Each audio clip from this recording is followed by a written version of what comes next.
இந்த எத்தனால் தனியாக பெட்ரோல் தனியாலாம் செப்பரேட் ஆகும். நான் எத்தனால் வந்து ஒரு கொரசிவான ஒரு fuel. They have suffered financial loss. இப்போ ஐசோபியூட்டனாலோட கலரிஃபிக் வேல்யூ வந்து கொஞ்சம் கம்மி. பழைய வண்டியில் போடணும்னா கன்வர்ஷன் கிட்ஸ் நிறைய வந்திருக்கு மார்க்கெட்டில். உங்கள் வண்டி it's going to run clean. Hey guys, good evening. தனியாக ரோட்டில் ட்ராவல் பண்ணி போயிட்டுருக்கேன். டக்குன்னு சரி எல்லாேருக்கும் ஒரு இன்ஃபர்மேஷன் சொல்லணும் அப்படின்னு சொல்லி தோணுச்சு. இப்போ ரீசெண்டான ஒரு ட்ரெண்டியான ஒரு டாபிக் என்னென்னா அந்த ஐசோபியூட்டனால் பிளெண்டட் டீசல்.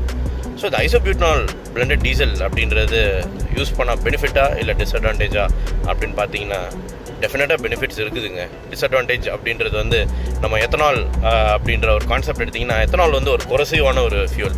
அது வந்து டேங்க்ஸை கொரோட் பண்ணிடும். நிறைய ரப்பர் சீல்ஸ், உள்ளார உள்ள த்ராட்டில் பாடி அதெல்லாம் வந்து டேமேஜ் பண்ணிடுது. ஃபியூல் இன்ஜெக்டர்லாம் டேமேஜ் பண்ணிடுது அப்படின்னு சொல்லிட்டு எத்தனால் கண்டிப்பாங்க அது வந்து E20, E30, E80 அப்படின்னு சொல்லிட்டு போகிறாங்க. ஸோ அது வந்து இப்போ உள்ள newer vehicles like E20 compatible வெஹிக்கிள்ஸ்க்கு வந்து ஒன்றும் பிரச்சனை இல்லை. பட் அதே ப்ரீவியஸ் ஜென் BS4, BS3லாம் எடுத்துக்கிட்டிங்கன்னா வண்டிலாம் பாவங்க. நிறைய பேர் ஓனர்ஸ்லாம் வந்து they have suffered financial loss. அதே வந்து ஐசோபியூட்டனால் பிளெண்டட் டீசல் அப்படின்னா என்ன?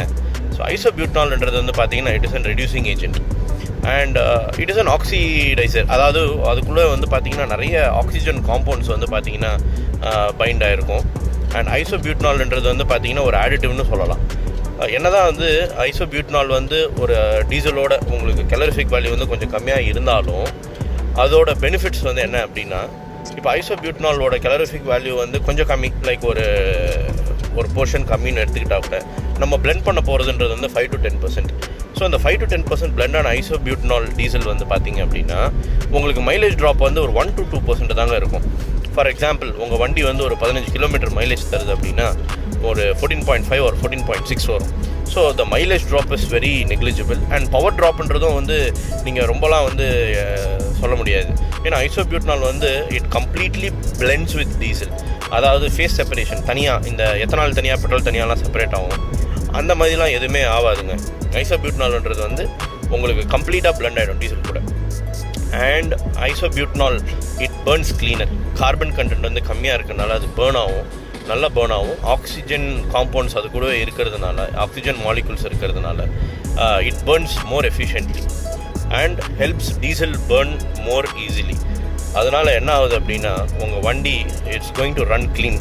ஃபார் எக்ஸாம்பிள் நீங்கள் BS 6.2 DPF வச்சு ரன் பண்ணிகிட்ருக்கிறவங்களாம் வந்து they can say that they are going to reduce some load on the DPFோட லோடு கொஞ்சம் கம்மியாகும்னு சொல்லலாம். சூட் லோடு கம்மியாகும். அண்ட் த்ராட்டில் பாடி, EGR இதெல்லாமே வந்து உங்களுக்கு இன்னும் கொஞ்சம் க்ளீனராக ஓட வந்து ஒரு ஆப்பர்ச்சுனிட்டி. அண்ட் இது வந்து பார்த்திங்கன்னா அதர் ஃபாரின் கண்ட்ரீஸ்லலாம் வந்து already they have initiated E20 biodiesel, isobutanol blended diesel அப்படின்னு சொல்லிட்டு எல்லாமே கொண்டு வந்துட்டாங்க. ஆனால் ஃபாரின் கண்ட்ரீஸ்க்கும் இந்தியாவுக்கும் ஒரு வித்தியாசம் என்னென்னா, E20னா ஃபுல்லாகவே E20ன்னு ஆக்கிடுறாங்க. ஐசோபியூட்டனால் பிளெண்டட் டீசல்னால் ஃபுல்லாகவே அதே கொண்டு வந்துடுறாங்க. இதே ஃபாரின் கண்ட்ரீஸில் வந்து நீங்கள் பங்குக்கு போனீங்கன்னா you will get an option. High octane fuel வேணுமா, அன்லிடட் ஃபியூல் வேணுமா, இல்லை வந்து E20, E80 என்ன கிரேட் வேணுமோ நீங்கள் வந்து சூஸ் பண்ணிக்கலாம். அந்த ஒரு ஆப்ஷன் இருக்கும். ஆனால் இந்தியாவில் வந்து மேண்டேட் பண்ணிடுறாங்க, நீங்கள் எல்லாருமே E20 தான் யூஸ் பண்ணணும் அப்படின்ட்டு. ஸோ அதனால தான் வந்து பார்த்திங்கன்னா எத்தனால் பெட்ரோலை பொறுத்த வரைக்கும், E20 பெட்ரோலை பொறுத்த வரைக்கும் BS4, BS6 owners and older cars வச்சுருக்கிறவங்க சஃபர் பண்ணது. கார்ஸ் அண்ட் பைக்ஸ் போத் ரெண்டுமே வந்து சஃபர் பண்ணாங்க. ஆனால் ஐசோபியூட்டனால் டீசல், பிளெண்டட் டீசல் வந்து பார்த்திங்கன்னா it is backwards compatible. BS4 இருக்கட்டும், BS3 இருக்கட்டும், இல்லை BS6, BS 6.2 with DPF, anything. And isobutanol is not going to cause any harm. அண்ட் இதனால் வந்து யாரும் பேனிக் ஆக வேணாம். அண்ட் ஐசோபியூட்டனால் டீசல் வந்து நீங்கள் யூஸ் பண்ணுறதுனால your car is going to run clean.